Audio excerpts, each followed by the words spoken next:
Alabado sea el santo nombre de nuestro Señor Jesucristo, único digno de recibir la gloria, la honra, la alabanza, la adoración y la exaltación desde ahora y por los siglos de los siglos y hasta la eternidad. Mi alma alaba su santo y bendito nombre. Soy el doctor Israel Goldman del ministerio Maranata desde Fort Walton Beach, Florida, Estados Unidos de América.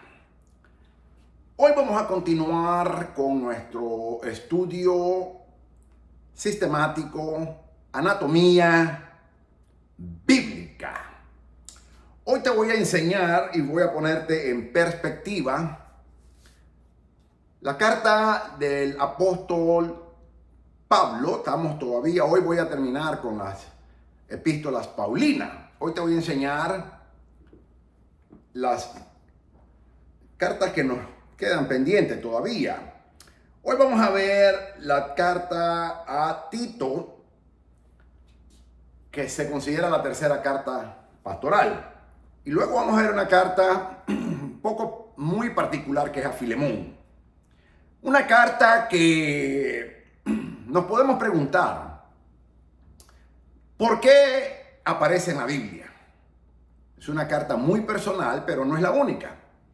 El apóstol Juan también escribió una carta muy personal. De hecho, la segunda carta de Juan fue dirigida a María, la madre del Señor Jesucristo. Y fue una carta personal, no fue a una iglesia en particular. Y aquí el apóstol Pablo hace lo mismo. Así que voy a comenzar con la tercera carta pastoral, que es la carta a Tito. Y luego voy a entrar con la carta a Filemón. Y algunos principios que a mí en lo personal me costó mucho entender, y te lo digo bien claro, me costó mucho entender por qué esta carta aparece en el canon bíblico. Algunos creen que no debería de existir, pero el Espíritu Santo nunca se equivoca, Dios nunca se equivoca.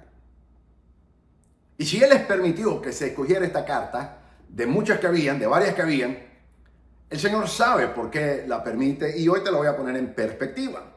Así que vamos a entrar con una oración buscando el rostro del Señor. Padre, en el nombre de Jesús, te pedimos, Señor, que te glorifiques en esta enseñanza y que de principio a fin usted reciba la gloria porque solamente usted se la merece. Señor, en el nombre de Jesús, santifícame. Lávame con tu sangre. Santifícame con tu Espíritu Santo para poder exponer y enseñar y exponer, Señor, tu santa y bendita palabra. Pues soy hombre imperfecto, pero usted es perfecto y usted me llamó a que predicara su palabra. Y es lo único que me importa a mí, lo que usted dice, Señor.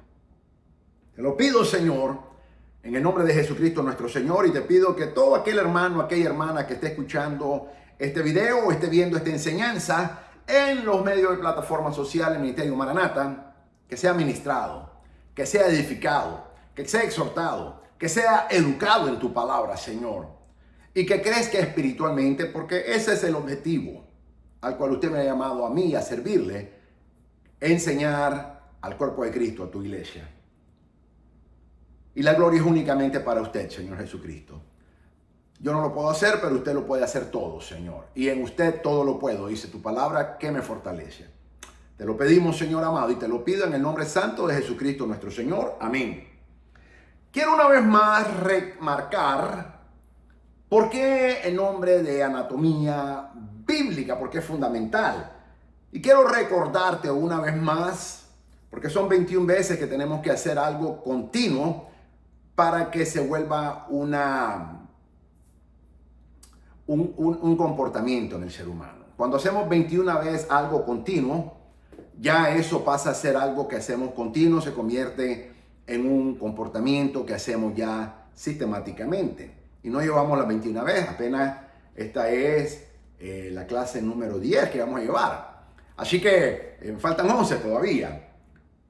Entonces, en un buen resumen, la Biblia es el libro más bello. De hecho, es el libro más vendido en todo el mundo. No existe otro libro que se venda tanto en todo el mundo, históricamente hablando, desde el primer libro que se imprimió como la Biblia. Y es el libro que se continuará vendiendo, aunque el enemigo ha tratado de destruirla desde el principio. Pero la Biblia es el libro más vendido en todo el mundo. Cada año bate récord. Cada año se venden más Biblias. Cada año la gente compra más Biblias. Y tú y yo podemos tener más de una Biblia en nuestra casa. De hecho, aquí en Estados Unidos hay una estadística que dicen que todas las personas, cristianos lógicamente, que nos gusta estudiar la Biblia, tenemos entre 6 a 7 Biblias, en formato impreso como formato digital. Y la gente dice, doctor Coleman, pero yo no tengo 7 Biblias. Yo creo que sí. Tienes, por ejemplo, puedes tener tu Biblia impresa como la tengo yo. Posiblemente tengas más de una diferente traducción. Aparte de que también la puedes tener en tu celular, en un dispositivo de celular. Aparte que la puedes tener en tu tableta. Aparte que la puedes tener en tu laptop. Y por supuesto la puedes tener en tu computadora o desktop como se conoce. Así que en total se consideran 6, 7 Biblias que las personas aquí, los cristianos en Estados Unidos estoy hablando, tenemos. Ahora, que la leamos es otra cosa. Ahí hay una diferencia. Y ahí hay una gran deficiencia. Y que la estudiemos hay mucho más todavía. Y el énfasis que yo te doy con el Ministerio Maranata que Dios me dio es que estudies la Biblia. Y yo te la enseño para la gloria de Dios. Y yo la tengo que aplicar a mi vida y la tengo que estudiar también, ese principio. Así que, mis amados, te exhorto una vez más en el amor de Cristo que estudies la palabra de Dios. Que te esfuerces. Como le dijo el Señor a Josué, esfuérzate y sé valiente. Josué 1:9. Y que no se aparte mi palabra ni de día ni de noche de tu mente ni de tu boca. Ponla en tu corazón, le dijo el Señor a Josué, y medita en ella de día y de noche para que todo lo que hagas y emprendas sea exitoso. Entonces, cuando estudiamos la palabra y vemos todo a raíz de la palabra de Dios, todo nos va a ir bien porque Dios lo ha prometido de esa manera. Entonces, la Biblia en el original griego y en el original latín significa libros. Hay 66 libros, 39 libros en el Antiguo Testamento, 27 libros en el Nuevo Testamento. Hay 2 testamentos, el Antiguo, que es la Biblia hebrea, el Nuevo Testamento, que es la Biblia cristiana. Contiene 1189 capítulos, de los cuales 929 capítulos están en el Antiguo Testamento y 260 capítulos en el Nuevo Testamento. Contiene 31.173 versículos y se estima que tiene 773.692 palabras. En esas 773.692 palabras se han encontrado más de 5.500 promesas que Dios hace al pueblo de Israel, como también hace a su iglesia. En un total de 5.500 promesas. La Biblia se escribió por 40 hombres. Ninguna mujer escribió la Biblia. 32 hombres en el Antiguo Testamento, 8 hombres en el Nuevo Testamento. Posiblemente hay un noveno, pero nunca quedó confirmado porque el Espíritu Santo lo dejó en el anonimato, nunca reveló la identidad del escritor del libro de los Hebreos. Así que posiblemente sean 9, pero están confirmados 8. En un periodo de aproximadamente 1500 años, el fascinante libro de la Biblia, o los libros, perdón, de la Biblia, es inspirada por Dios. Dios exhaló su palabra y utilizó a los profetas y apóstoles para escribirlas. Hombres imperfectos como tú y yo. Hombres imperfectos como tú y yo. Ningún hombre de los escritores de la Biblia fue perfecto. Ninguno. De hecho, el hombre más grande que se considera en el Antiguo Testamento fue Moisés. Y sabemos lo que Moisés al final pasó, que el Señor no lo dejó entrar a la tierra prometida, pero hay una razón. Es porque esa no era su misión. Su misión era sacar a Israel de la tierra de Egipto, no era introducirlo a la tierra prometida. Entonces Moisés, después de 40 años, pensó que Dios lo iba a dejar, pero Dios nunca le dijo. Dios le habló claro y Dios le dijo: ve y saca a mi pueblo de Egipto. Y eso a veces nos pasa a ti y a mí, que nos confundimos de la orden que Dios nos ha dado. Dios tenía reservado a Josué para introducir a los hijos de Israel a la tierra prometida, no a Moisés. Moisés quería, lógicamente, porque tenía 40 años, como un padre que cuida a sus hijos en el desierto, y sabemos que Moisés amaba a Israel. Entonces, pero Dios no lo permitió. Pero no fue porque el pecado que dicen que no, porque él pecó. Dios le dijo, es cierto, él golpeó la piedra y Dios le dijo, háblala. Y después él se puso. Pero imagínate, un hombre. La Biblia dice que no hubo un hombre más manso en toda la tierra que Moisés. Entonces, si lo vemos desde esa perspectiva, es como que Dios fuera injusto. Y Dios no es injusto. Dios es justo. Pero Dios nunca llamó a Moisés a que introdujera a los hijos de Israel en la tierra prometida. Lo llamó para sacarlo de la tierra de Egipto. Entonces, tenemos que estar claros cuál es el ministerio y el llamado que Dios nos ha hecho en nuestras vidas.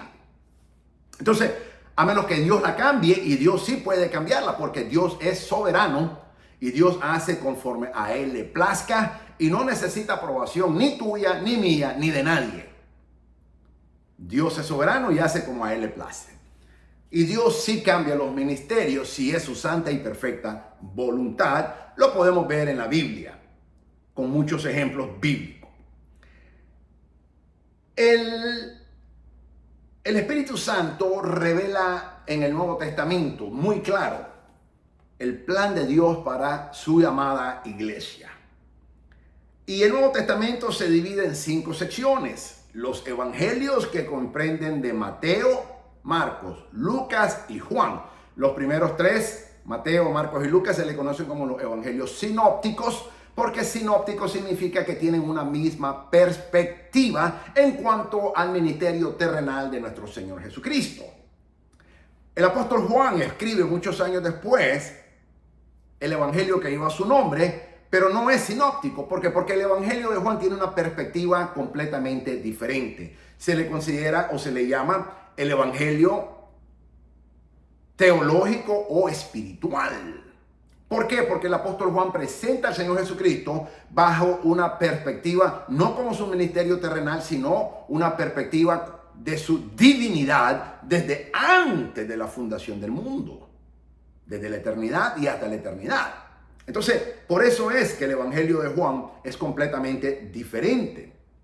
Luego viene el libro de historia, que es el libro de los Hechos, que comprende los primeros 30 años de historia de la iglesia, o eclesiología, historia de la iglesia. Pero los primeros 30 años, desde el día que nace la iglesia, Hechos capítulo 2, el día de Pentecostés, aproximadamente en el año 32, 33, hasta 30 años después. Luego comienza el apóstol Pablo a escribir lo que se consideran las epístolas paulinas o las cartas del apóstol Pablo, que comienza desde Romanos hasta Filemón, y hoy la voy a terminar. Hoy voy a terminar las epístolas paulinas. Luego vienen las epístolas generales, fueron 13 epístolas paulinas. O sea, si hay 27 libros en todo el Nuevo Testamento, el apóstol Pablo escribió 13, poquito más de la mitad incluso, ¿ok? Luego vienen las epístolas generales, desde Hebreos hasta Judas. Esa es la 4ª sección. La 5ª sección es de profecía, libro, pero cuando decimos profecía estamos hablando de profecía bíblica, que es únicamente el libro de Apocalipsis. El Nuevo Testamento fue aproximadamente escrito en un periodo de 50 años. En el año 45 se escribe la primera y termina en el año 95 con el libro de Apocalipsis que escribe el apóstol Juan. El Nuevo Testamento también fue escrito en griego koiné, que es el griego común, la forma común del lenguaje griego cotidiano en el primer siglo de nuestra era. El libro de los Hechos se le conoce también como el 5º evangelio porque muestra una evangelización mundial, cosa que los primeros tres evangelios no lo hacen, porque los primeros tres evangelios sinópticos hablan de la evangelización que hizo el Señor Jesucristo en Israel. El Señor Jesucristo nunca salió de Israel. Entró a Samaria, pero Samaria estaba dentro de Israel y los samaritanos no eran gentiles. Tampoco eran judíos devotos, pero eran judíos, solo que eran mundanos, no guardaban la ley y por eso los judíos los considerábamos a ellos gentiles, pero no eran gentiles. Entonces el ministerio del Señor Jesucristo fue solamente dentro de la tierra de Israel.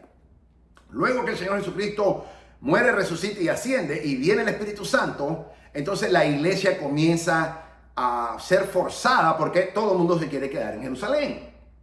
Entonces el Señor comienza a mandar tribulación porque Él les dijo, Mateo 28, 18 al 20, ir por todo el mundo, pero todos ellos se quedaron en Jerusalén. Entonces el Señor tuvo que mandar persecución y ahí la iglesia comenzó a salir y comenzó a evangelizar fuera de la tierra de Israel a los gentiles. Entonces, esto es una reseña histórica de lo que es el comienzo de la iglesia y los primeros 30 años de su existencia en el libro de los Hechos de los Apóstoles o el libro del Espíritu Santo. Se le conoce también como el quinto evangelio o el libro del Espíritu Santo. El día de hoy te voy a mostrar y te voy a enseñar y te voy a poner en perspectiva la tercera carta pastoral, que es la carta del apóstol Pablo a Tito. Tito, igual que Timoteo, eran pastores jóvenes que el apóstol Pablo había mentorado. Él era su mentor, era su maestro, y ellos habían trabajado con el apóstol Pablo en el ministerio evangelístico, y luego el apóstol Pablo los deja en área para que estén como pastores. El autor de la carta o la epístola de Tito es indiscutiblemente el apóstol Pablo, porque el capítulo 1:1 identifica al apóstol Pablo como el autor del libro de Tito. En cuanto a la fecha de su escritura, la epístola de Tito fue escrita aproximadamente en el año 66 de nuestra era, una casi de la última del apóstol Pablo. Los múltiples viajes del apóstol Pablo están bien documentados y muestran que él escribió Tito desde Nicópolis en Epiro. Nicópolis era una sección en esta área de Epiro donde el apóstol Pablo escribe la carta a Tito. En algunas Biblias la anotación sobre la epístola puede mencionar que Pablo escribió desde Nicópolis en Macedonia. Sin embargo, la Biblia se tiene que estudiar bajo un aspecto arqueológico también. Y no hay conocimiento de tal lugar. Históricamente no existe, no se ha comprobado. Eso que estaban diciendo que Nicópolis estaba en Macedonia. Entonces las evidencias arqueológicas no muestran eso. Tales afirmaciones no tienen autoridad por no ser auténticas. El propósito de la escritura. La epístola de Tito es conocido como una de las epístolas pastorales, o sea, la tercera. La primera y la segunda de Timoteo son dos primeras y luego Tito es la tercera carta pastoral, semejantes a las dos cartas a Timoteo.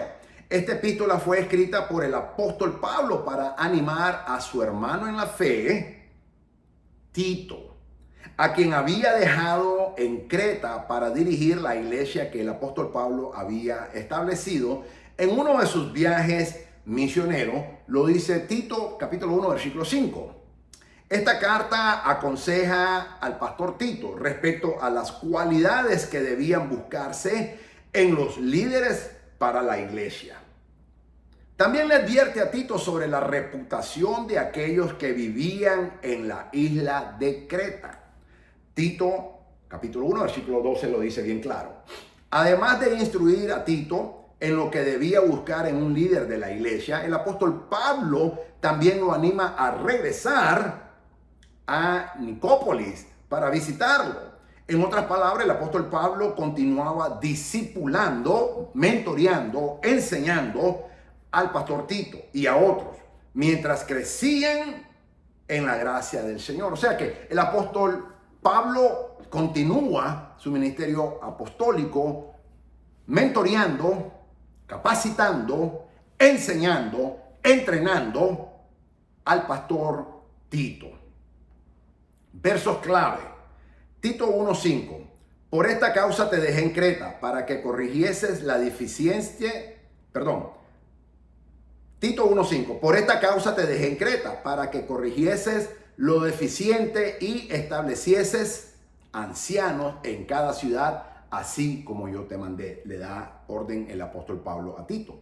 También Tito 1:16 dice así, y aquí vamos a concentrarnos. Profesan conocer a Dios, pero con los hechos lo niegan, siendo abominables y rebeldes, reprobados en cuanto a toda buena obra. Tito 2:5. Esto habla y exhorta y reprende con toda autoridad. Nadie te menosprecie. Hay muchos que dicen que los ministros, los pastores, los ministros, los maestros, todos los que estamos líderes que el Señor nos ha llamado al ministerio, hay muchos que dicen que solamente debemos de exhortar y no podemos reprender. Pero no es lo que enseña la Biblia. El apóstol Pablo, de hecho, en Tito capítulo 2, versículo 15, le dice, esto habla y exhorta y reprende. Hay que hablar, hay que exhortar y hay que reprender con toda autoridad, dice. Nadie te menosprecia. Y aquí ponemos en perspectiva que la Biblia sí nos da autoridad de hacerlo. Siempre y cuando lo hagamos en el Señor, lógicamente, podemos hablar, exhortar y aún reprender a todos aquellos que no quieren obedecer la palabra de Dios o los que traen una falsa doctrina. Nadie te menosprecie, no importa, nadie, ningún ministro es perfecto, ningún ministro es perfecto. Mira, a veces la gente pone en pedestales a ministros porque aparentemente son perfectos. Y es triste cuando las noticias en los medios de comunicación seculares se anuncia que un pastor cayó en adulterio o que un pastor estaba molestando a una joven. Es triste ver eso. Pero a veces es necesario porque la iglesia tiene que entender que ningún pastor es perfecto. Ninguno. Obviamente eso es pecado y no es aceptable bajo ninguna perspectiva bíblica ni tampoco social. Pero muchas veces la iglesia pone a hombres, pastores, en pedestales y los comienza prácticamente a idolatrar porque tienen grandes ministerios, miles y miles y miles de miembros y tal vez muchos campos, muchas iglesias que han establecido dentro de un mismo país o aún en otros países. Y es triste ver cuando a las noticias, a los medios de comunicación seculares les encanta ese tipo de noticias porque difaman el evangelio, desprestigian el evangelio. Pero muchas veces la culpa la tiene la gente, los cristianos, porque muchas veces idolatran a esos hombres. Pero ningún pastor, ningún ministro es perfecto. Ninguno. Todos somos imperfectos. Todos somos pecadores. Todos nos equivocamos. Y todos mentimos. La Biblia dice, sea Dios veraz y todo hombre mentiroso. El único que siempre dice 100% la verdad es Dios. Y el único que nunca se equivocó y es perfecto se llama el Señor Jesucristo. Y después todos los hombres somos imperfectos. Y Satanás le encanta desprestigiar el evangelio cuando los ministros hacemos algo no apropiado. Y hace un poco tiempo hubo una noticia muy triste de un ministro de renombre que hay una acusación contra de él. Entonces la gente se asombra, pero son hombres, no son dioses. Muchas veces la gente los comienza a poner en pedestales, en lugares y comienzan a elevarlos a un nivel. Pero somos hombres. Todos los ministros, todos los pastores, todos los maestros de la paz, somos hombres y nos podemos equivocar. De hecho, nos vamos a equivocar porque no somos perfectos. Y Satanás le encanta traer eso a los medios de comunicación, que son de él, por cierto, los seculares, para difamar y desprestigiar el santo y bendito evangelio y que de esa manera la gente diga, por eso yo no creo en los cristianos, por eso yo no voy a la iglesia, porque son un montón de hipócritas. Y es lo que la gente dice. Y muchas veces es cierto. Pero solo Dios nunca se equivoca. Entonces, Dios también permite esto para demostrar que el único que nunca se equivocó y nunca se equivocará y nunca pecó, nunca pecó, se llama Jesucristo. Después todos los hombres nos equivocamos. Y esto nos tiene que hacer reflexionar profundamente, mis amados. Pero Dios le place que nosotros los hombres imperfectos le sirvamos. El día miércoles de esta semana fue mi cumpleaños. Y yo tengo una tradición que yo todos los años le pido a Dios un regalo. Y el regalo que yo le pido al Señor es que me dé una palabra específica en el día de mi cumpleaños. Ese es mi regalo que yo recibo de parte de Dios. Ese es mi regalo. Y yo tengo esa costumbre por muchos años. Y el Señor, por su infinita misericordia, cada año lo ha hecho el Señor. Y ese es el regalo más hermoso, más precioso que yo puedo recibir. De hecho, ya lo estoy esperando desde el día antes. Y este año no fue la excepción por la misericordia del Señor. Y en un momento que me quedé descansando, porque el Señor me bendijo y hasta me dieron el día libre laboralmente, gloria a Dios. El día anterior me lo anunciaron, bendito sea Dios. Y me desperté un poco tarde porque no tenía necesidad de levantarme tan temprano para ir a trabajar secularmente. Y hubo un momento en que la mano del Señor me despertó. Yo estaba dormido y sentí la mano del Señor que me tocó mi boca. Y sentí los dedos santos, preciosos y poderosos del Señor. Y me tocó la boca. Y fue tan tangible que cuando yo la sentí, me despertó. Yo estaba dormido y no era sueño. Me despertó el Señor. Y cuando el Señor me toca mi boca, el Señor me habla. Y me dijo, predica mi palabra. Gloria a Dios. Gloria al Señor Jesucristo. Y solo me recordé con el profeta Isaías, cómo el Señor mandó al querubín que le pusiera esa brasa encendida en los labios y santificara su boca para que predicara su palabra. Y solo me acordé de eso. De ninguna manera estoy diciendo que soy profeta. De ninguna manera. Absolutamente no estoy diciendo eso. Simplemente lo comparé de esa manera porque la Biblia habla cómo fue la experiencia del profeta Isaías cuando empezó su ministerio. Entonces para mí fue una gran bendición que el Señor se indignara de tocarme a mí, un hombre pecador, pero un hombre que lo amo y amo a su santo y bendito evangelio. Y me tocó mi boca y me santificó mi boca y me dijo, predica mi palabra. Y no hay diablo que me va a callar en el nombre de Jesús, ni nadie que me va a callar. Porque el que me mandó a predicar se llama Jesucristo. El que murió por mí se llama Jesucristo. El que me dio vida eterna se llama Jesucristo. El que me lavó con su santa y bendita poderosa sangre se llama Jesucristo. El que me apartó a mí y me puso en el santo ministerio se llama Jesucristo. Y el que me ha comisionado a mí se llama Jesucristo. Y el que me ordena a que le sirva a Él se llama Jesucristo. Y el que me capacita a mí se llama Jesucristo. Así que ni nadie, ni Satanás, ni el mismo infierno me va a callar en el nombre de Jesús. Y soy imperfecto, pero a Dios le place por su misericordia que yo predique y enseñe y exponga su santa y bendita palabra. Y la orden que Dios me dio este año fue, predica mi palabra y no voy a callar en el nombre de Jesús. Así que, gloria al Señor por ese hermoso regalo que el Señor me dio. Le di la gloria a Dios de una manera especial. Le di la gloria a mi amado Señor Jesucristo por ese regalo hermoso de cumpleaños que me dio. Y por supuesto por un año más de vida que me dio el Señor. Pero esa palabra me bendijo indescriptiblemente. Bendito sea el Señor. Tito 3, versículo 3 al 6 dice así: porque nosotros también éramos en otro tiempo insensatos, por eso estoy dando este testimonio, rebeldes, extraviados, esclavos de concupiscencias y deleites diversos, viviendo en malicia y envidia, aborrecibles y aborreciéndonos unos a otros.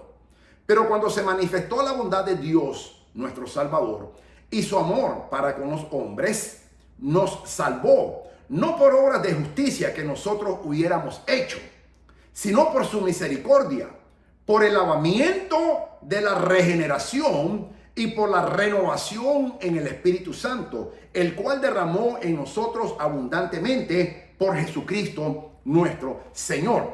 Y cuando Satanás te quiere traer algo, como lo quiso hacer este día, ayer y hoy el enemigo, para prevenirte que yo predicara la palabra de Dios, este versículo me dio fuerza a mí. Aparte que yo me le río a Satanás en su cara cada vez que él trata de desprestigiarme a mí, como a todos los siervos del Señor, porque es una de las misiones de Satanás, es desprestigiar a los siervos de Dios para que el evangelio sea desprestigiado. Yo me le reía a Satanás porque le dije, yo soy un hombre pecador imperfecto, que por la misericordia de mi Señor Jesucristo y por el derramamiento de su santa sangre, yo estoy aquí porque a Dios le place de que yo predique, enseñe y exponga su santa y bendita palabra, y Dios tiene misericordia del que tiene misericordia, y a Dios le ha placido tener misericordia de mí. Yo soy imperfecto, pero tú eras el sello de la perfección y tú te equivocaste. Tú te rebelaste contra Dios y tú estás condenado desde ese día, y solamente te espera, no solamente los 1000 años que vas a estar en la prisión según Apocalipsis capítulo 19 del versículo 12, 13 y 14 en adelante, pero aún más te falta el lago de fuego y azufre donde vas a estar atormentado por toda la eternidad. Tú eras querubín perfecto, tú eras el sello de la perfección, dice la Biblia, y tú te rebelaste delante de Dios, pero tú no tienes misericordia, en ti no hay perdón y en ti no hay salvación, pero por la misericordia de Jesucristo yo sí la tengo, y también todos los que predicamos la palabra de Dios y nos arrepentimos, y yo me le reí y le dije, y que el Señor te reprenda. Así que cuando el enemigo te quiera venir a caer, el único que te puede decir que no prediques la boca, que cierres la boca y no prediques, se llama Satanás. Al único que le conviene que ni tú ni yo prediquemos y enseñemos la palabra, se llama Satanás. Y a veces Satanás usa hermanos, hermanas, aún a nuestra misma familia, para decirte, y así vas a enseñar, y así vas a predicar. Ese es el mismo diablo hablando. El único que quiere que no prediquemos se llama Satanás. Y usa. Entonces, yo me le reí, porque lo dice bien claro, Ezequiel 28 lo dice, él era el sello de la perfección. Yo no soy perfecto, nunca lo he sido y nunca lo seré, ni me interesa serlo. Y él, Lucifer, era el sello de la perfección. Y pecó, y se rebeló, y Dios lo condenó. Y en nuestro Señor Jesucristo lo vence en la cruz del Calvario. Así que tú y yo tenemos, por la misericordia del Señor, oportunidades. Y eso te lo digo porque el enemigo quiere callarnos. Pero cada vez que alguien te dice que no enseñes la palabra porque hiciste algo, ese es el mismo diablo. Uno se tiene que meter y recordar quién fue el que te llamó. Y el Espíritu Santo me recordó lo que me dijo este miércoles. Predica mi palabra. Y esa es una orden divina que Dios me dio. Y yo la haré hasta el último día de mi vida, con la ayuda del Señor, para la gloria de Jesucristo. Porque Dios no me llamó por mis cualidades. Dios no me llamó por mi excelencia, que no tengo ninguna. Dios me llamó por su misericordia. Y yo ministro, enseño, predico, exhorto y expongo la palabra de Dios por la misericordia de mi Señor Jesucristo, y para la gloria de su santo y bendito nombre, y para la edificación de su amada iglesia, el cuerpo de Cristo. Tú y yo somos llamados por misericordia. Dios te escogió a ti y a mí, no porque lo merezcamos, no porque somos tremendas personas, no porque somos excelentes en lo que hacemos. No, por eso te leo nuevamente Tito capítulo 3, versículo 3 al 6. Porque nosotros también éramos en otro tiempo insensatos, rebeldes, extraviados, esclavos de concupiscencia y deleites diversos, viviendo en malicia y envidia, aborrecibles y aborreciéndonos unos a otros. Pero cuando se manifestó la bondad de Dios, nuestro Salvador, y su amor para con los hombres, nos salvó, no por las obras de justicia que nosotros hubiéramos hecho, porque no habíamos hecho ninguna, sino porque su misericordia, por el lavamiento de la regeneración y por la renovación en el Espíritu Santo, el cual derramó en nosotros abundantemente por Jesucristo nuestro Salvador. mi alma alaba al Señor Jesucristo. Acuérdate que Satanás hizo que Judas Iscariote se ahorcara. Judas lo único que tenía que haber hecho era arrepentirse, pedirle perdón al Señor y levantarse. Y el Señor lo hubiera perdonado como lo hizo con Pedro, pues Pedro también lo traicionó. No solamente fue Judas Iscariote, Pedro también fue un traidor. Pero Satanás le dijo a Judas que ya no siguiera predicando, que ya no servía, que había caído de la gracia y que se ahorcara y se suicidó y está en el infierno ahora, lamentablemente. Tú y yo no podemos dejar que el diablo nos calle, mi hermano, porque el día que tú y yo callemos, las piedras hablarán, dice la Biblia. Pero también Satanás se reirá. Satanás se rió cuando Judas Iscariote se ahorcó. Y muchos pastores que yo conozco y en los medios de comunicación han salido que se han suicidado. Muy triste. Hay pastores que se han suicidado. Hay ministros que se han suicidado. Hay hermanos que se han suicidado. Hay maestros que se han suicidado. Hay consejeros que se han suicidado. Hay evangelistas que se han suicidado. Sí, mi hermano, es una realidad. Y sabemos en las noticias que se anuncian de tales. Y otros que ni siquiera se anuncian, porque tal vez no son de muy renombre. Pero sabemos que existen. Y cada vez que eso sucede, Satanás se ríe. Y Dios se entristece. Y la obra de Dios también.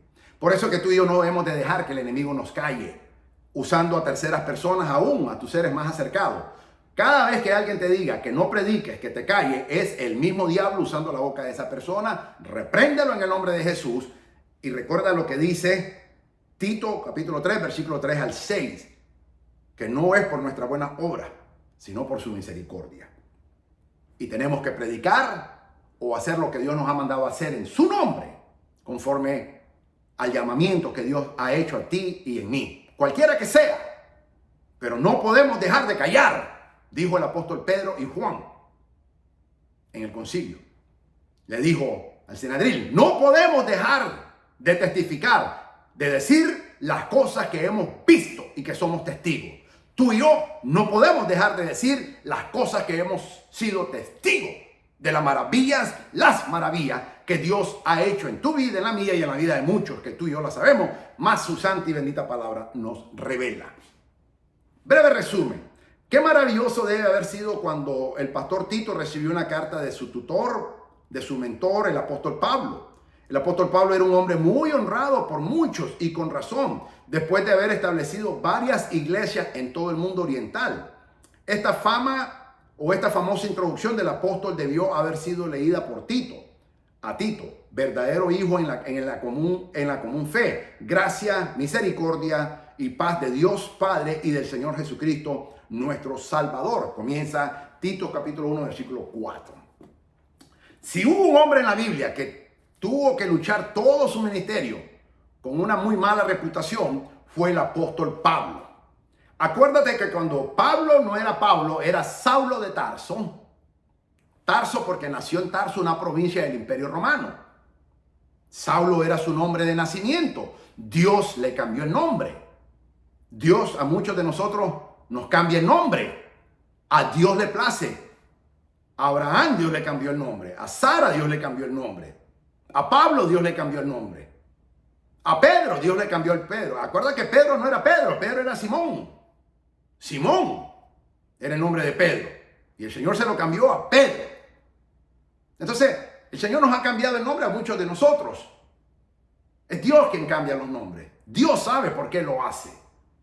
Y muchas veces nosotros tenemos que recordar de que Dios sabe por qué lo hace. Y es que un nuevo nombre significa una nueva identidad que Dios le da a ese hombre o a esa mujer. Entonces, mis amados, tenemos que recordarnos de que es Dios quien llama. Yo no me puse en el ministerio, tú tampoco, Dios te puso. Aunque sí hay hombres que se ponen en el ministerio y los vemos. Y están en los medios de comunicación y muchos de ellos, muchos, no todos, pero muchos de ellos tienen megas iglesias, pero sabemos que son falsos ministros, falsos pastores, falsos maestros. Sabemos eso. Y que lo único que quieren es estafar a la gente sacándole todo el dinero. Eso está en los medios de comunicación. Yo no te lo tengo que decir, tú lo has visto. Entonces, tenemos que recordar esto, mis amados. de que yo y tú estamos aquí por la misericordia de Jesucristo. Más nada. Yo no soy digno de estar aquí. Yo no soy digno de estar aquí. Pero al Señor le place. Al Señor le place. Yo siempre lo he dicho públicamente. Yo traicioné al Señor Jesucristo regresándome al judaísmo y negando al Señor Jesucristo delante de toda una sinagoga. Porque me fui enojado con Él hace muchos años. Y el Señor tuvo misericordia de mí. Y me vuelve a traer. Y me lava. Y el Señor tuvo misericordia de mí. Yo no soy digno de estar aquí. Yo fui una vergüenza para el evangelio. Pero la palabra dice que lo más vil y lo más despreciado del mundo, Dios escoge para avergonzar a los poderosos y a los sabios. Así que, mis amados, tenemos que recordar que el ministerio del evangelio es para gente imperfecta. No es para gente perfecta. Acuérdate lo que dijo el Señor. Yo no vine a buscar a los sanos, sino a los enfermos. Y desde el principio, todos los que seguían al Señor Jesucristo eran gente imperfecta. Por eso en el judaísmo nos reímos de los cristianos, porque son seres imperfectos y son seres que tienen X y Y y un montón de cosas. Pero ¿sabes qué? Yo también soy así. Y tú también. Pero el Señor Jesucristo no se avergonzó ni de ti ni de mí. Y Él nos llamó y nos escogió cuando ni tú ni yo éramos dignos ni merecedor de su misericordia. Por eso nuestras almas alaban a Jesucristo. Y por eso predicamos, exponemos y enseñamos su santa y bendita palabra y su santo y bendito evangelio. Porque no es por mis cualidades, es por las cualidades del Señor Jesucristo que yo estoy aquí delante de ustedes. No es por mis méritos, es por los méritos del Señor Jesucristo que yo estoy aquí delante de ustedes. No es por mis atributos, sino por los atributos santos y benditos de nuestro Señor Jesucristo, de mi amado Jesucristo, que yo estoy aquí enfrente de ti. Y al Señor le place de que yo le sirva, que predique su palabra, que ponga su palabra y que enseñe su palabra. Y mi alma alaba al Señor Jesucristo por eso. Mis amados, tenemos que recordar de que el servicio a Dios no es fácil. No lo es. El verdadero servicio a Dios estamos hablando. Predicar el verdadero evangelio no lo es. Pero es por la gracia y la misericordia de Jesucristo nuestro Señor que estamos aquí presentes. Conexiones. Una vez más el apóstol Pablo encuentra necesario instruir a los líderes de la iglesia para que estuvieran alerta en contra de los judaizantes, aquellos que buscaban añadir a las obras del regalo de la gracia, que produce la salvación. Él advierte en contra de aquellos que eran engañadores rebeldes, especialmente aquellos que continuaban asegurando que aún era necesaria la circuncisión y la adherencia a los rituales y ceremonias de la ley mosaica. Tito capítulo 1, versículo 10 al 11 lo dice bien claro. Esto es un tema recurrente a través de las epístolas del apóstol Pablo, y en el libro de Tito él va más allá hasta decir que era preciso taparles la boca. El apóstol Pablo va más allá y le dice al pastor Tito, tápale la boca. Y tú y yo tenemos que taparle la boca a todo aquel que trae herejías que no son bíblicas ni cristocéntricas. Aplicación práctica. El apóstol Pablo merece nuestra atención mientras buscamos en la Biblia la enseñanza de cómo vivir una vida agradando a nuestro Señor.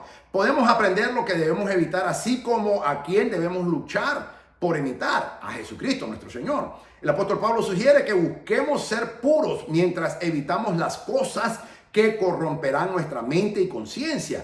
Y posteriormente el apóstol Pablo hace una declaración que nunca debe ser olvidada. Escúchala.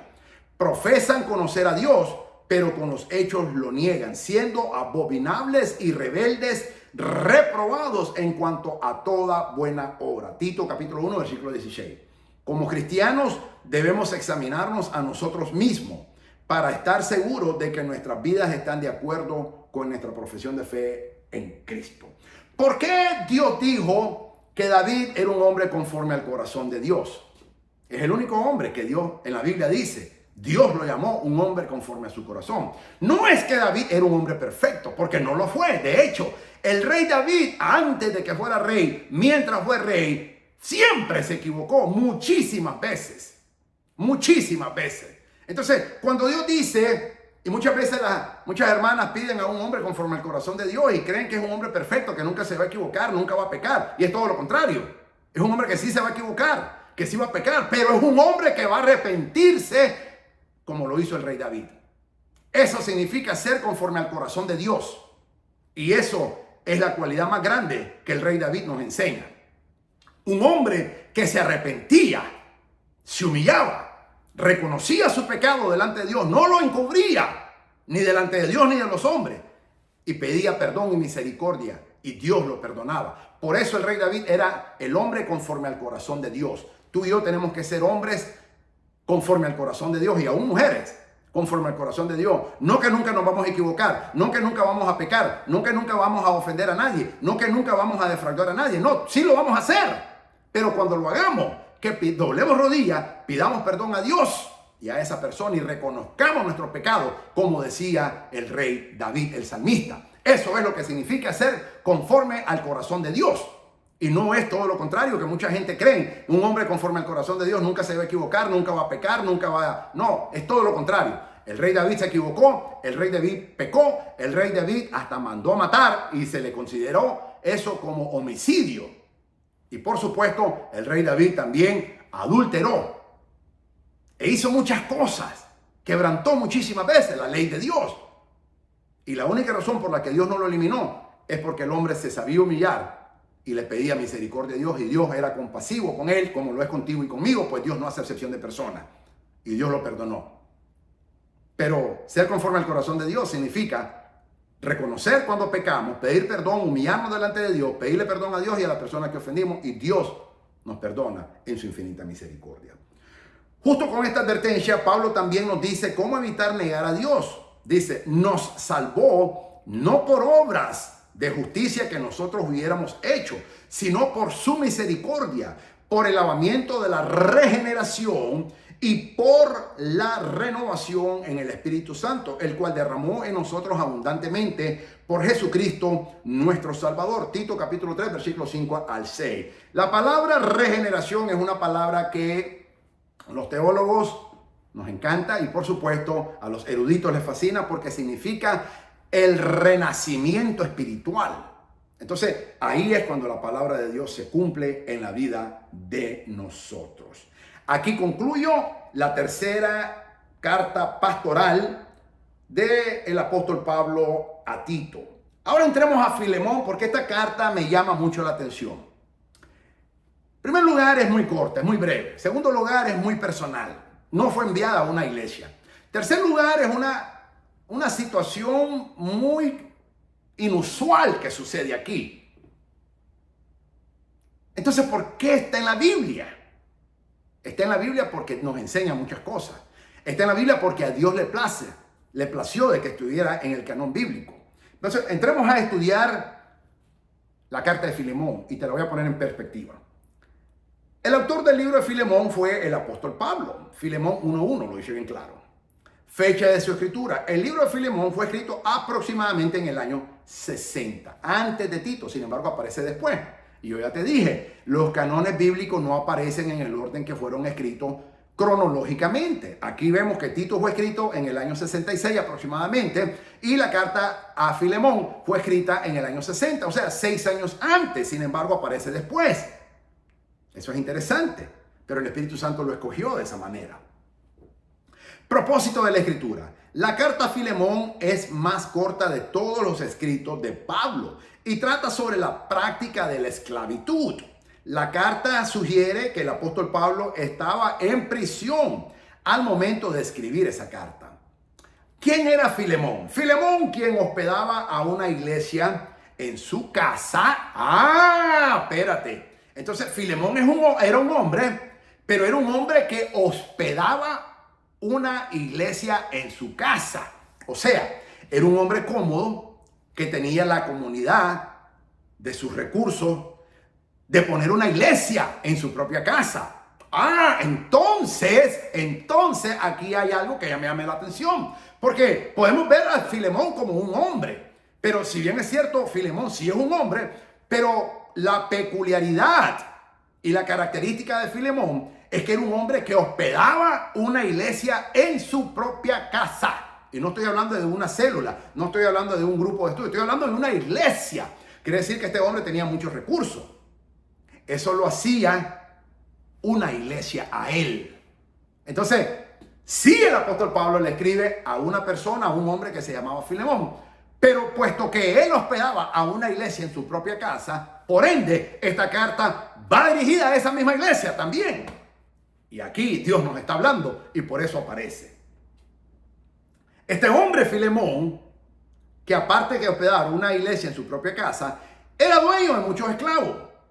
Uno de ellos, durante el tiempo del ministerio del apóstol Pablo en Éfeso, Filemón probablemente había viajado a la ciudad y habiendo escuchado predicar a Pablo, se hizo cristiano. El esclavo Onésimo era uno de los esclavos, no era el único, era uno. Él tenía más esclavos, pero habla específicamente de un esclavo que se llamaba Onésimo. Robó a su amo Filemón y huyó, dirigiéndose a Roma, y buscó al apóstol Pablo, que él sabía que estaba en Roma. Onésimo era aún propiedad de Filemón.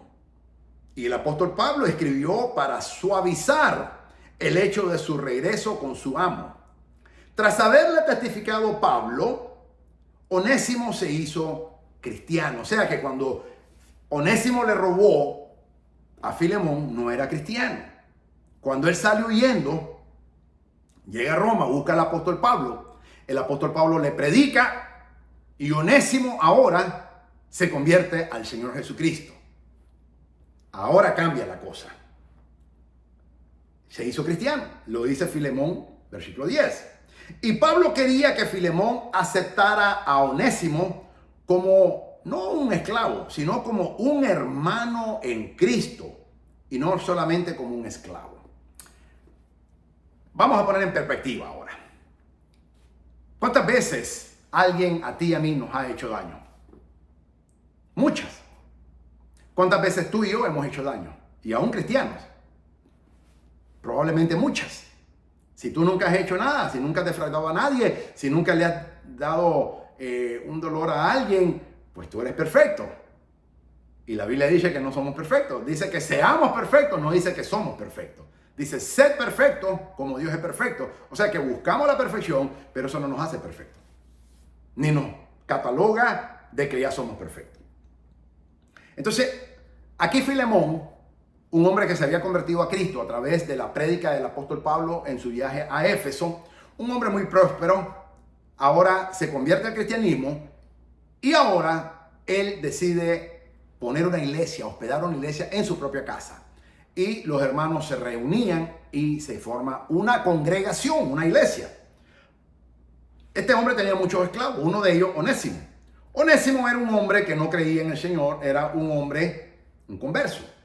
Onésimo le robó a su amo, huyó, va a Roma buscando al apóstol Pablo. Se presenta como el apóstol Pablo lo evangeliza. Onésimo se convierte en el cristianismo, acepta al Señor Jesucristo y ahora siempre es esclavo, pero ahora un esclavo cristiano. Verso clave, Filemón 6. Para que la participación de tu fe sea eficaz en el conocimiento de todo el bien que está en vosotros por Cristo Jesús. Para que la participación de tu fe sea eficaz en el conocimiento de todo el bien que está en vosotros por Cristo Jesús. O sea, que su fe todavía, según le manda a decir el apóstol Pablo, no se había hecho eficaz. Aquí está siendo probada. Filemón 16. No ya como esclavo, sino como más que esclavo, como hermano amado. Mayormente para mí, le dice. Pero cuanto más para ti, tanto en la carne como en el Señor. El apóstol Pablo está no intercediendo, porque lo único que intercede es Dios, pero sí está intermediando en una reconciliación entre el amo y su esclavo que había roto la ley. Filemón 18 dice, y si en algo te dañó o te debe, ponlo a mi cuenta. Estas son palabras poderosas. El apóstol Pablo le dice que si Onésimo lo dañó a Filemón o le debe algo, que se lo cobre a él. Pero el apóstol Pablo está en la cárcel. ¿Cómo se lo va a pagar si está en la cárcel? Sin embargo, el apóstol Pablo le escribe, Filemón 18, y si en algo te dañó o te debe, ponlo a mi cuenta. En otras palabras, recuerda muchas cosas que yo hice por ti. Pon la cuenta mía para que ya no me debas algo que yo hice por ti. Obviamente no se lo podía pagar, estaba en prisión ya. Pero sí había hecho muchas cosas el apóstol Pablo por Filemón. Y por eso se lo recuerda, no sacándoselo, sino diciéndole, yo tuve compasión y misericordia contigo. Ten tú también compasión y misericordia con tu esclavo Onésimo, porque ahora es un hermano en Cristo. Aquí es donde tenemos que reflexionar. ¿Qué significa eso para ti y para mí? ¿Qué significa que cuando alguien nos daña, tenemos que perdonar? Y no es fácil perdonar. El cristiano, la cristiana que me diga a mí que es fácil perdonar, no es cierto. No es cierto, no lo es. De hecho, mientras más años tenemos en el Evangelio, más difícil se nos hace. Y debería ser lo contrario. En la práctica, teóricamente lo decimos, en la práctica no lo es. Sin embargo, Dios nos confronta. Y tenemos que perdonar. Y no solamente tenemos que perdonar, tenemos que olvidar, dice la palabra, para que eso no esté en nuestros corazones y no crea raíz de amargura. Esta semana hablé con una hermana y como todos los matrimonios, pasando tribulación, una alumna mía. Nadie dijo que el matrimonio es fácil. De hecho, la ciencia, la física y muchas ciencias, ramas de la ciencia, son mucho más fáciles que el matrimonio. Lo son. Porque el matrimonio es el reto mayor para los hombres. Porque pone a un hombre y a una mujer, porque ese es el matrimonio bíblico, estoy hablando, no el mundano, estoy hablando del bíblico.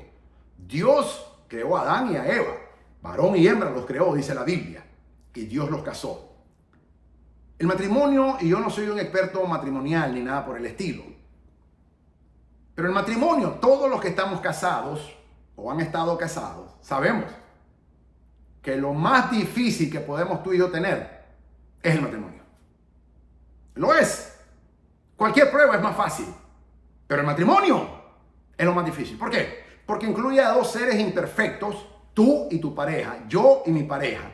Yo y mi esposa, tú y tu esposo, tu esposa y tú, mi esposa y yo, dos seres imperfectos, dos seres pecadores, dos seres egoístas, dos seres vanagloriosos, dos seres que todavía no estamos en la perfección y nunca la estaremos hasta el día que el Señor Jesucristo venga por nosotros. Y ahora es que esos dos se conviertan en uno, dice la palabra. La voluntad de Dios es que ya no sean dos, sino uno. Eso no significa que tú vas a perder tu identidad. Eso no significa que yo voy a perder mi identidad. Eso significa, según dice el doctor Gary Chapman, un experto en área matrimonial, un terapeuta. Muchos libros ha escrito, como Las 4 estaciones del matrimonio. Lo recomiendo, un libro fascinante, como también Los 5 lenguajes del amor. Otro libro fascinante, te lo recomiendo. Y otros que ha escrito. Entonces, según el doctor Chapman, con más de 40 años él mismo de vida matrimonial y más de 35 años como terapeuta matrimonial, dice de que de ninguna manera significa que tú y yo vamos a perder nuestra identidad. La Biblia dice que ya los dos no serán dos, sino una sola carne. No significa de que tú vas a perder tu identidad, no significa que tu esposa va a perder su identidad. Significa de que yo, manteniendo mi identidad, me voy a integrar en la identidad de mi esposa. Y mi esposa, manteniendo su identidad, va a integrarse en la identidad mía. Eso no es nada fácil. Nada fácil. Eso es lo más difícil que un hombre y una mujer pueden experimentar. Entonces, no importa cuántos años de casado tengan. Todos los matrimonios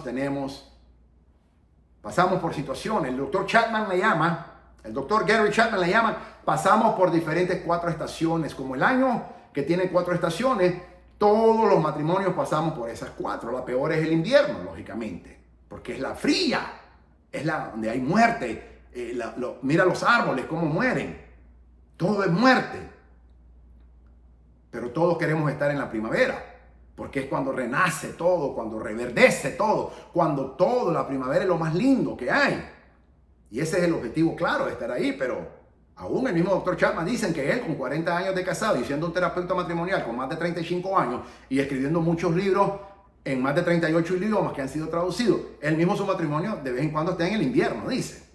Entonces, esa es la buena noticia, que si los expertos están ahí, imagínate. Entonces, el reto más grande para un hombre, para una mujer, se llama matrimonio. Es el reto más grande. Entonces, aquí hay un reto grande para Filemón, que ahora tiene que aceptar a un esclavo que le robó, lo traicionó, y ahora lo tiene que perdonar. Eso no es fácil, mis amados. El perdón no es fácil. Solo Dios tiene la capacidad de perdonar y olvidar para siempre. Los seres humanos no. Pero hace otro día yo me molesté con mi esposa. Y sí, me molesté, no te voy a mentir. Y el Señor me dijo en inglés, forgive and forget. Así me dijo el Señor. Me dio una orden el Señor. Me dijo, forgive and forget. O sea, me dijo, perdona y olvida. Nada fácil, especialmente olvidar. Decimos, te perdono, pero no lo olvido. Y yo era uno de esos. Pero el Señor me dijo, forgive and forget. Perdona y olvida. Lo curioso fue que como en otras ocasiones, no hice lo mismo que hice en otras ocasiones. Y comencé a negociar con Dios, pero es que ella me hizo aquí, ella me hizo allá, ella aquí, ella allá, ella acá, ella acá, y acá, y acá, y aquí, y bueno, en fin. En esta ocasión fue algo diferente. Y le dije, amén, Señor. Y le dije a mi esposa, te perdono, y ya lo olvidé. Y ella se quedó asustada. ¡Wow! Solo Dios puede ayudarnos a hacer eso. Entonces esta hermana amada, alumna amiga, me dijo, por favor ore por mí, doctor Goldman. Y claro que estoy orando por ella. Y por todos mis alumnos. Especialmente aquellos que están casados. Que estamos casados. Porque no es fácil. No lo es. El matrimonio es lo más difícil. Estar soltero es fácil. Estar casado no lo es. Pero es la voluntad de Dios. No es bueno que el hombre esté solo, incluye a la mujer. Cuando dice hombre está hablando de la raza humana, no estaba hablando solamente de Adán, estaba hablando de Adán, pero también de la raza humana, pues eso es lo que significa Adán. El nombre Adán significa humanidad, estaba hablando de la humanidad. Entonces no es bueno que la mujer esté sola. Hay hermanas que dicen, no, yo no quiero estar casada, pero es mentira, por dentro sí quieren. ¿Por qué? Porque no fuimos creados por Dios para estar solos, no lo fuimos. Fuimos creados por Dios para estar con una pareja. Un hombre con una mujer con un hombre. Así nos creó Dios. Pero ahí Dios se perfecciona en medio de dos seres imperfectos. Entonces, te pongo esta analogía porque Filemón tenía una decisión que hacer. ¿Lo perdono y me olvido de lo que hizo?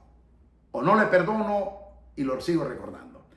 Y el apóstol Pablo lo confronta y le dice, si en algo te ofendió y si algo te debe, ponlo en mi cuenta.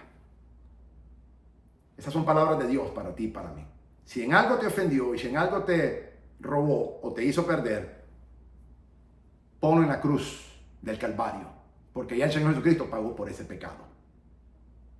Ya el Señor Jesucristo lo pagó.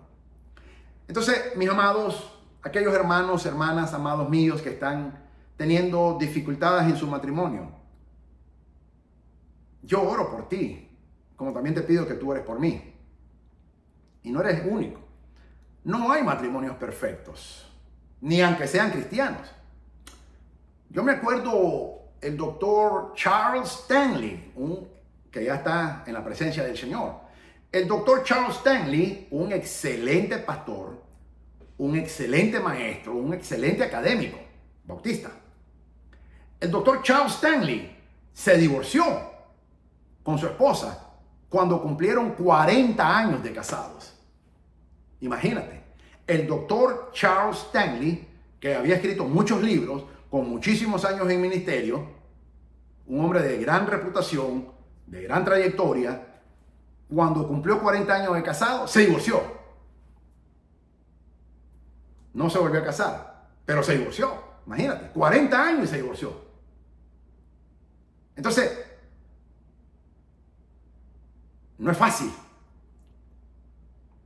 Pero en Cristo todo lo podemos hacer, dice la palabra. Filipenses 4:13. Todo lo puedo en Cristo que me fortalece y a ti también.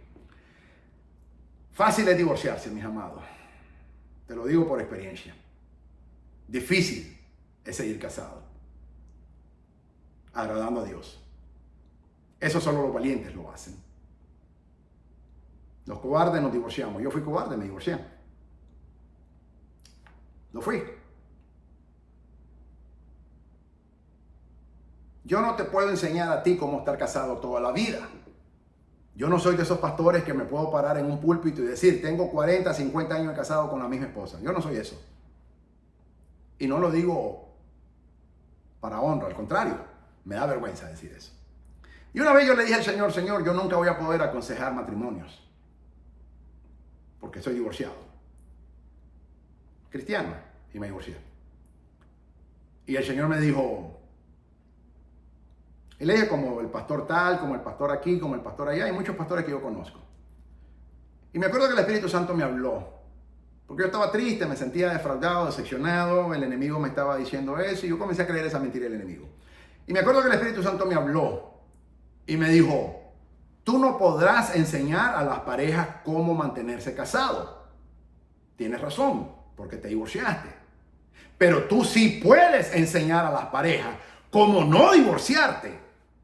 Cosas que ellos no pueden hacer porque nunca se han divorciado. Entonces, yo no te vengo a enseñar aquí cómo permanecer casado toda tu vida. Porque yo mismo no lo pude hacer. Y Dios me dio una nueva oportunidad ahora. Y le pido a Dios que me ayude. Pero conforme a lo que el Señor Jesús, el Espíritu Santo me habló, yo sí te puedo enseñar a ti cómo no divorciarte, que es diferente. Porque yo sí sé lo que es eso y aprendí mucho de eso. Pero estos pastores que tienen 20, 30, 40, 50, 80 años casados con la misma mujer, nunca se han divorciado, ¿cómo te van a enseñar cómo recuperarse después de un divorcio? Ellos no pueden. No pueden porque nunca saben, nunca han pasado esa experiencia. Tú no puedes enseñar lo que tú no sabes. Te pueden enseñar a cómo no divorciarte, pero la iglesia de nuestro Señor Jesucristo, lamentablemente hoy en día, mira, las estadísticas dicen que los matrimonios en los primeros 2 años en el mundo se divorcia el 50%. Y suena un gran número elevado, pero en la iglesia es peor. En la iglesia es el 60%, o sea que estamos peores que los mundanos. Estamos peores. ¿Sí, mis amados? Esa es la estadística. El 60% de los matrimonios cristianos se divorcian en los primeros 2 años. Dentro de la iglesia. Estoy hablando de cristianos, los dos. No estoy hablando de que estás con un yugo desigual. Estoy hablando de que ambos son cristianos. En el mundo es el 50%. En la iglesia es el 70%. Imagínate. Y si no, fíjate en tu iglesia. Matrimonios con segundo, tercero, cuarto, quinto matrimonio. Qué sé yo. Madres solteras, padres solteros. Esa es la iglesia hoy en día. Es raro ver un matrimonio, una pareja que ha estado casada toda su vida y que solamente haya tenido un esposo o una esposa. Es raro. Sí las hay, gloria a Dios por ellos. Y oramos para que Dios los guarde. Pero la mayoría no es esa. Macro, en nivel macroeconómico, en aspectos macro, no es así. Entonces yo no te puedo enseñar cómo estar casado toda tu vida, pero sí te puedo enseñar cómo no divorciarte. Y eso fue lo que me dijo el Espíritu Santo. Tú no puedes enseñar a las parejas cómo estar casado toda la vida porque tú te divorciaste.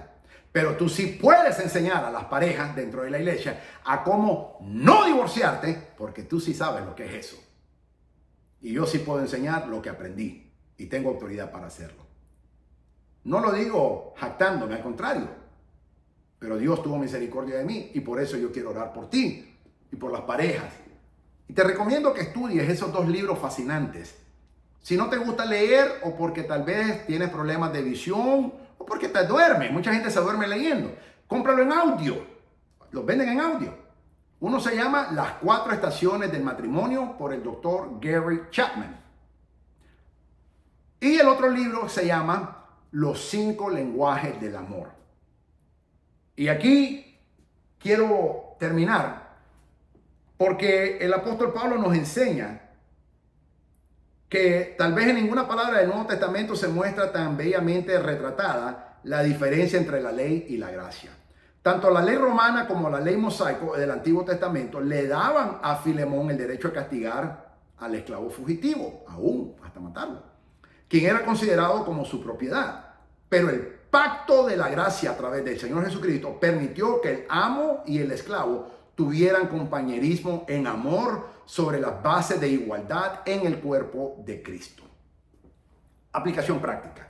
Empleados, líderes políticos, ejecutivos corporativos y padres de familia pueden seguir el espíritu de la enseñanza del apóstol Pablo al tratar a sus empleados cristianos, compañeros de trabajo y miembros de la familia como miembros del cuerpo de Cristo. El cuerpo de Cristo. Los cristianos en la sociedad moderna no debemos ver a los ayudantes como escalones para ayudarlos a alcanzar sus ambiciones, sino como a hermanos y hermanas en Cristo, quienes deben recibir un trato amable. Además, todos los líderes cristianos debemos reconocer que tendremos que entregar cuenta a Dios por su trato hacia aquellos que trabajan para nosotros. Ya sea que se trate de ayudantes cristianos o aún no cristianos. Eventualmente, nosotros todos responderemos a Dios por nuestras acciones, dice Colosenses capítulo 4, versículo 1. También 2 Corintios 5, 10 dice, porque es necesario que todos comparezcamos delante del tribunal de Cristo, donde vamos a darle cuenta a Dios por todo lo que hicimos en vida. Y estoy hablando como cristiano, en vida. Así que, mis amados, yo quiero cerrar esta enseñanza el día de hoy, exhortándote en el amor de Cristo, a mis hermanos que están casados, de que si estás teniendo problemas en tu matrimonio, de que uno, le ores a Dios. Dos, recuerda que lo que es imposible para el hombre, para Dios no. Acuérdate de esa escritura. Lo que es imposible para el hombre, para Dios no. Tercero, lo que Dios unió, no lo divida o lo separe el hombre. Eso te incluye a ti y a mí. Eso te incluye a ti y a tu cónyuge.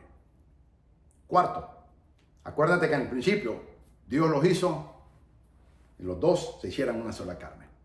5, busca ayuda profesional.